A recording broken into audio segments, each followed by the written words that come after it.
इन 22 सालों में कोई भी प्रोग्राम और कोई इवेंट ऐसा नहीं था जिसमें मियाँ साहब खुद शामिल नहीं हुए।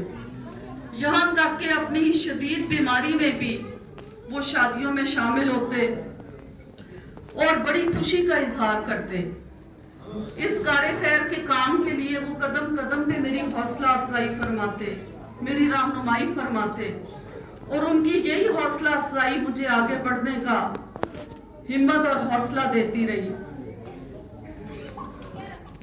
मुअज़्ज़ज़ ख़वातीन व हज़रात, आज की ये पुरवकार तकरीब आपकी इजाज़त से मैं अमीर बेगम वेलफेयर ट्रस्ट के पैटर्न इन चीफ जनाब मियां मंसूर अहमद वट्टू साहब के नाम करते हुए उनकी चंद खूबसूरत यादें हैं जो मैं आज आपसे शेयर करना चाहती हूँ।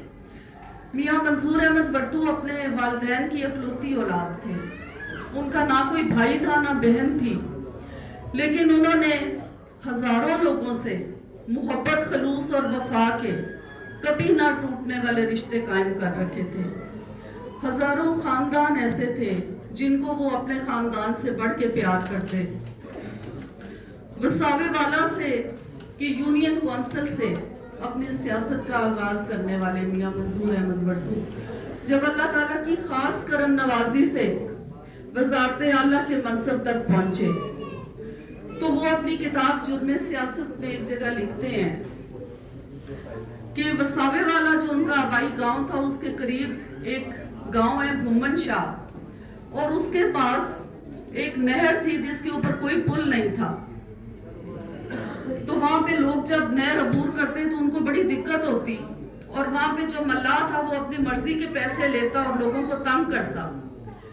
तो उस वक्त के लोग जो हैं वो जिक्र करते कि पार्टीशन से पहले भुम्मन शाह में एक हिंदू रहता था बड़ा बाअसर, जिसका नाम गर्दावरी लाल था। तो लोग कहते अगर गर्दारी लाल आज होता तो ये पुल बन जाता। मियां साहब बचपन से ये बातें सुनते हुए बड़े हुए। तो जब वो जिला कौंसिल उकाड़ा के पहली दफा मेंबर बने तो उन्होंने अनथक कोशिश करके सबसे पहले वो पुल बनवाया ताकि लोगों के आने जाने की आसानी हो। और उसके पुल के ऊपर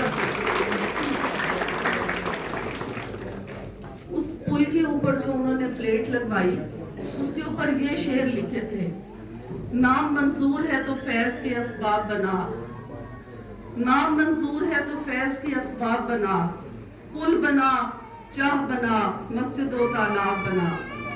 फिर ये खिदमत खलक का सिलसिला मुअज़्ज़ज़ ख़वातीन व हज़रात शुरू हो गया। मियां साहब को इश्क था मखलूक खुदा से, और मेरा इस बात पे कामिल यकीन है कि वो अल्लाह ताला के उन लोगों में से थे जिन्हें अल्लाह ताला अपनी मखलूक की खिदमत के लिए पसंद कर लेता है। मैं बताना चाहती हूँ कि ये वो जमाना था जब उस वक्त के सियासतदान जो हैं वो अपने इलाकों में डेवलपमेंट नहीं होने देते थे। वो खास तौर पे स्कूल और कॉलेज नहीं बनने देते थे, इसलिए कि उन्हें डर था कि कल को गरीबों के बच्चे अगर पढ़ जाएंगे तो ये इनमें शऊर आ जाएगा और ये हमें वोट नहीं देंगे। लेकिन मियां साहब ने हमेशा खिदमत खल्क की सियासत की। मेरे भाई मियां खुर्रम जहांगीर वट्टू तशरीफ लाए हैं, मैं उनको खुशामदीद कहती हूँ।